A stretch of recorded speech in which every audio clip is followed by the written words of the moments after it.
మరి ఈ రకంగా బాగా పిచ్చి ముదిరిపోయిన వ్యక్తిని తప్పనిసరిగా వైద్యం చేస్తే బాగుంటుంది అని చెప్పినప్పటికీ కూడా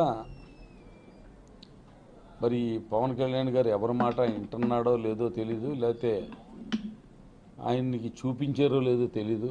ముఖ్యంగా వాళ్ళ అన్నగారు చిరంజీవి గారు కూడా నా తమ్ముడు పక్షాన్నే నిలబడతాను అని చెప్పి నిన్న మొన్న స్టేట్మెంట్లు కూడా చూసాం. చిరంజీవి గారికి ప్రత్యేకంగా ఆ కుటుంబ పెద్దగా ఆయన అన్నగా విజ్ఞప్తి చేస్తున్నా, సార్ రాజకీయాలు ఎన్నికల్లో పోటీ చేసినప్పుడు సపోర్ట్ చేయడము ఇవన్నీ కాదు, దయవించి మీరు మీ సోదరుడు మానసిక ఆరోగ్య స్థితి గురించి పట్టించుకుని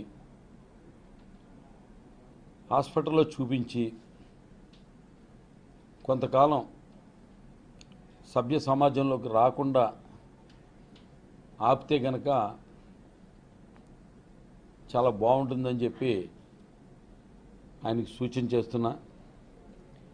ఎందుకంటే భీమవరం వచ్చిన తర్వాత ఆయన మాట్లాడిన భాష జగన్మోహన్ రెడ్డి గారి గురించి, ముఖ్యమంత్రి గారి గురించి బ్లేడ్ బ్యాచ్ అని లేదా కడప బాంబులని, మీరు రండి దమ్ముంటే ఏ సెంటర్ ఇస్తావో సెంటర్కి నేను ఒక్కడనే వస్తాను సింగిల్గా అని నాకు సవాల్ చేయడం, నన్ను ఒక రౌడీగా పోల్చడం, ఇవన్నీ చాలా విచిత్రమైన ఆయన మానసిక స్థితిని తెలియజేస్తున్నాయి. ఎందుకంటే మేమంతా బాగానే ఉన్నాం మామూలుగా, ఆయన వచ్చి కడప నుంచి బాంబులు తెచ్చుకుంటావా, నీ బ్లేడ్ బ్యాచ్ని తెచ్చుకుంటావా, ఏ సెంటర్ ఇస్తావో ఏ సెంటర్కి రమ్మంటావు, అలాగే జగన్మోహన్ రెడ్డి గారు రౌడీ నేను రౌడీ అన్నట్టుగా మాట్లాడుతుంటే అసలు ఇక్కడ ఈ భాషను బట్టి చూస్తుంటే ప్రజలకి స్పష్టంగా అర్థమవుతుంది రౌడీ బ్యాచ్, రౌడీ ఎవరు అన్నది. రౌడీ భాష మాట్లాడుతుంది ఎవరు? పవన్ కళ్యాణ్ గారు. దమ్ముంటే ఏ సెంటర్ ఇస్తావో ఆ సెంటర్కి వస్తానంటున్నాడు. ఏంటి ఇది చిన్నపిల్లలు మాట్లాడుకునేటట్టు మనం చూస్తూ ఉంటాం పట్టణాల్లో. ఇది కూడా ఇప్పుడు కాదు, పూర్వం సెంటర్లు ఇచ్చుకునేవారు. అలాగే ఆ స్థాయికి దిగజారిపోయి ఒక ఆకు రౌడీలాగా మాట్లాడుతూ ఎదట వాళ్ళని రౌడీలని మాట్లాడతాం, బ్లేడ్ బ్యాచీలు అంటాం, గంజాయి బ్యాచీలు అంటాం. ఇవన్నీ చూస్తుంటే నిజంగా చాలా విచారం కలుగుతుంది. అదే సమయంలో భయం కూడా కలుగుతుంది. అంటే మనిషికి ఏదన్నా పిచ్చి పడితే దానివల్ల ఆ కుటుంబ సభ్యులు చుట్టుపక్కల ఉన్న వాళ్ళకి కొద్దిగా ఏమన్నా చిన్న ఇబ్బందే ఉంటుంది. కానీ కుక్కకి పిచ్చి పడితే అది కరిసిందనుకో మళ్ళీ బొడ్డు చుట్టూ ఇంజక్షన్లు చేయించుకోవాలి, పచ్చిం చేయాలి. అంటే మనిషి స్థాయి నుంచి ఈయన ఏ స్థాయికి వెళ్ళిపోయాడు అనేది ఆయన భాష అది చూస్తుంటే నా నోటితోటి అనలేకపోతున్నాను. కానీ జనరల్గా మన సమాజంలో బాగా పిచ్చి ముదిరినట్లుగా ఏమన్నా పడితే ఈయన ఏమన్నా పిచ్చి కుక్క కరిసిందేంట్రా అంటాం, లేదా పిచ్చి కుక్కలాగా మాట్లాడుతున్నా మీదడిపోతున్నాడు ఏంట్రా అంటాం. ఇది జనరల్గా సమాజంలో మనం అందరం చాలాసార్లు మాట్లాడుకునేదే, మన లైఫ్ టైంలో చాలాసార్లు అనుకుంటాం. కాబట్టి ఈయన మాట్లాడి భాష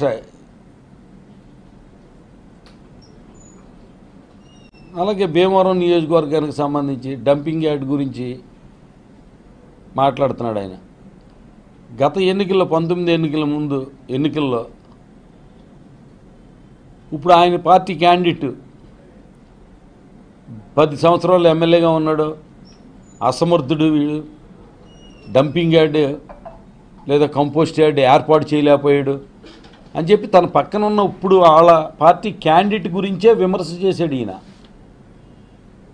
అంటే 10 సంవత్సరాలు ఎమ్మెల్యేగా ఉన్న ఆయన కంపోస్ట్ యార్డ్ ఏర్పాటు చేయలేకపోయాడు, అసమర్థుడు అని చెప్పి తిట్టిన అతను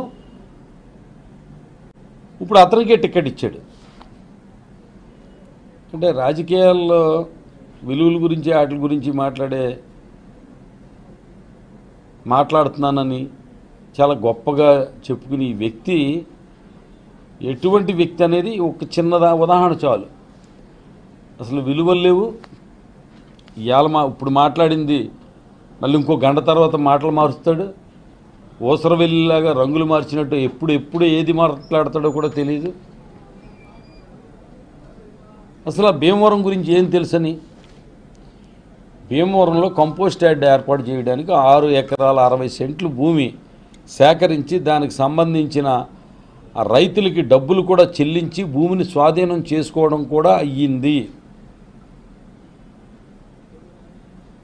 ఇది అనేక సార్లు స్పష్టంగా ప్రజలకు తెలియజేశాం. నీకు ఎవడు రాసి ఇచ్చాడో స్క్రిప్టు? అసలు నాకైతే అజ్ఞానంతో లేకపోతే పిచ్చితో మాట్లాడుతున్నాడో తెలియదు ఆయన.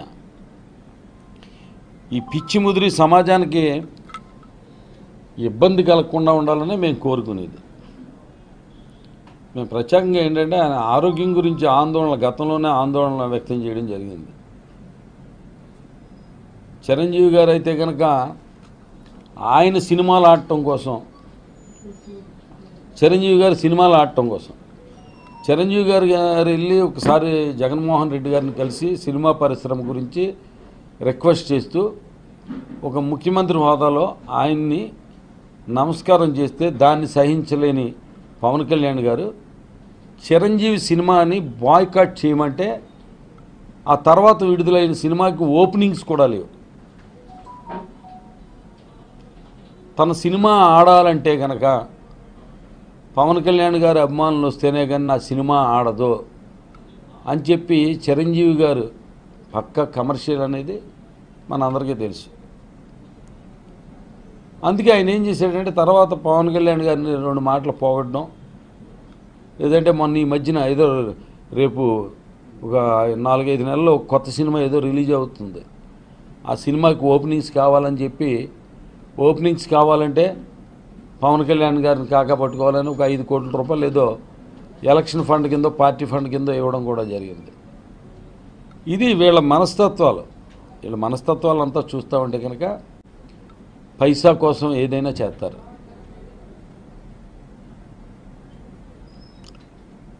ప్రజారాజ్యం పార్టీ పెట్టి 18 సీట్లు గెలిచిన తర్వాత ఆ పార్టీని కాంగ్రెస్ పార్టీకి అమ్మేశారు, దాన్ని కలిపేశారు. ఎంతో ఆస్తో ఆ పార్టీలో జాయిన్ అయ్యాం మేము. కాంగ్రెస్ నుంచి వచ్చి ప్రజారాజ్యంలో జాయిన్ అయ్యాం. ఆయన హోల్సేల్గా అమ్మేశాడు. ఆయన కేంద్ర మంత్రి పదవి తీసుకున్నాడు.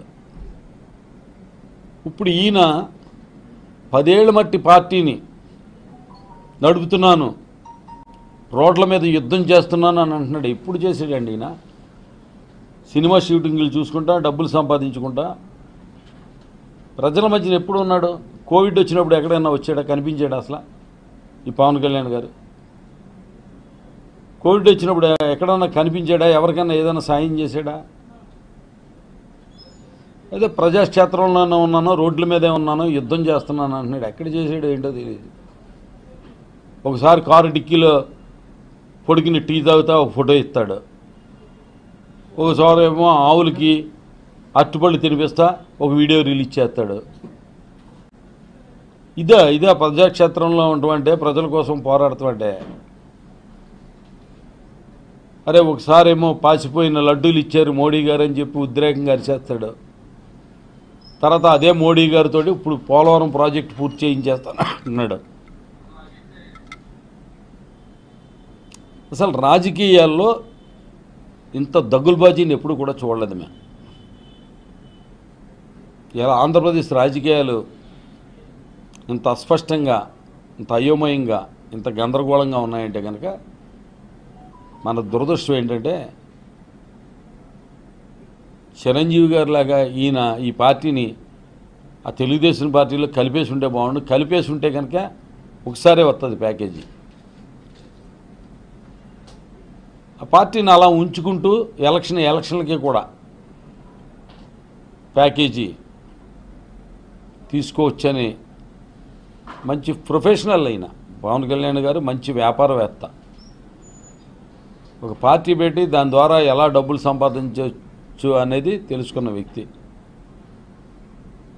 నీ తత్వం తెలుసు కాబట్టి అనేక మంది మీ పార్టీలో ఉన్న వాళ్ళు చాలామంది బయటికి వెళ్ళిపోయారు. నిన్న కాక మొన్న పోతిన మహేష్తో పాటు నిన్న కూడా చాలామంది నియోజక ఇన్ఛార్జీలు అందరూ కూడా నీ పార్టీకి రాజీనామా చేసి వైసీపీలో జాయిన్ అవ్వడం జరిగింది. అలాగే మాట్లాడితే అర్బన్ బ్యాంక్ గురించి మాట్లాడుతూ ఉంటాం. 2019లో నీ విమర్శలకి స్పష్టంగా పిన్ టు పిన్ బ్యాంకుకి సంబంధించిన విషయాలన్నీ కూడా చెప్పడం జరిగింది. అది ప్రజలందరూ కూడా గ్రహించారు. అందుకే నువ్వు విమర్శించిన తర్వాత 2019 ఎన్నికల్లో నిన్ను కాదని నన్ను గెలిపించారు. సరే, దీన్ని బట్టి అయినా కూడా కనీసం మినిమం జ్ఞానం ఉన్నవాడికి ఎవరికైనా అర్థమవుతుంది నేను ఏ తప్పు చేయలేదన్నది. ప్రజల తీర్పు ద్వారా 19 ఎన్నికల్లో గ్రంథి శ్రీనివాస్ది ఏ తప్పు లేదు, ఈయన చేసిన ఆరోపణలు, బ్యాంకు విషయంలో చేసిన ఆరోపణలన్నీ కూడా అసత్యాలని స్పష్టమైన తీర్పు ద్వారా, విజయాన్ని అందించడం ద్వారా స్పష్టం చేశారు.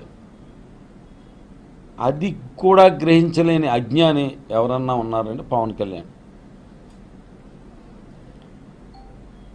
అంతేకాదు, మన ఎవరైతే ఇప్పుడు జనసేనకు సంబంధించి క్యాండిడేట్ ఉన్నాడో ఆయన 10 సంవత్సరాల్లో ఏం అభివృద్ధి చేశాడు చెప్పమనండి.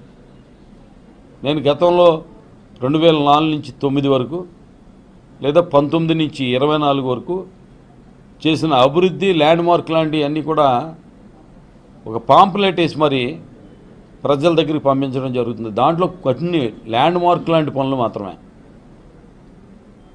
చిన్న చిత్తగా పనులన్నీ అవన్నీ కాదు, ల్యాండ్ మార్క్ లాంటి. ఈ భీమవరం నియోజకవర్గం అభివృద్ధి చెందింది అంటే కనుక 2004 నుంచి 9 వరకు, తర్వాత 19 నుంచి 24 వరకే. అసలు ఏ టైంలో ఎలా ఉంటాడు అన్నది తెలియదు దీనికి. ఈ మీటింగ్కి ముందు మరి నెల 15 రోజులు అయిందో 2 నెలలు అయిందో భీమవరం వచ్చాడు. గ్రంథి శ్రీనివాస్ అంటే ద్వేషం, నాకు ఎటువంటి ద్వేషం లేదని చెప్పాడు.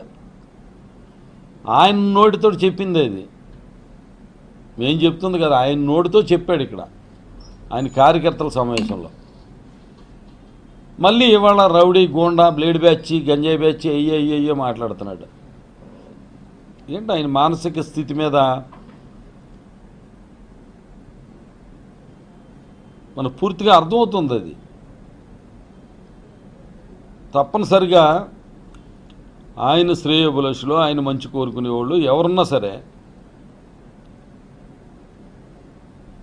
మన ఆయన్ని తీసుకెళ్ళాలి. మనం అంటాం మామూలుగా జనరల్గా వైజాగ్ పిచ్చాసుపత్రి అంటారు, దాంట్లో తీసుకెళ్ళి చూపించి వైద్యం చేయించకపోతే కనుక పాపం 10 ఏళ్ళు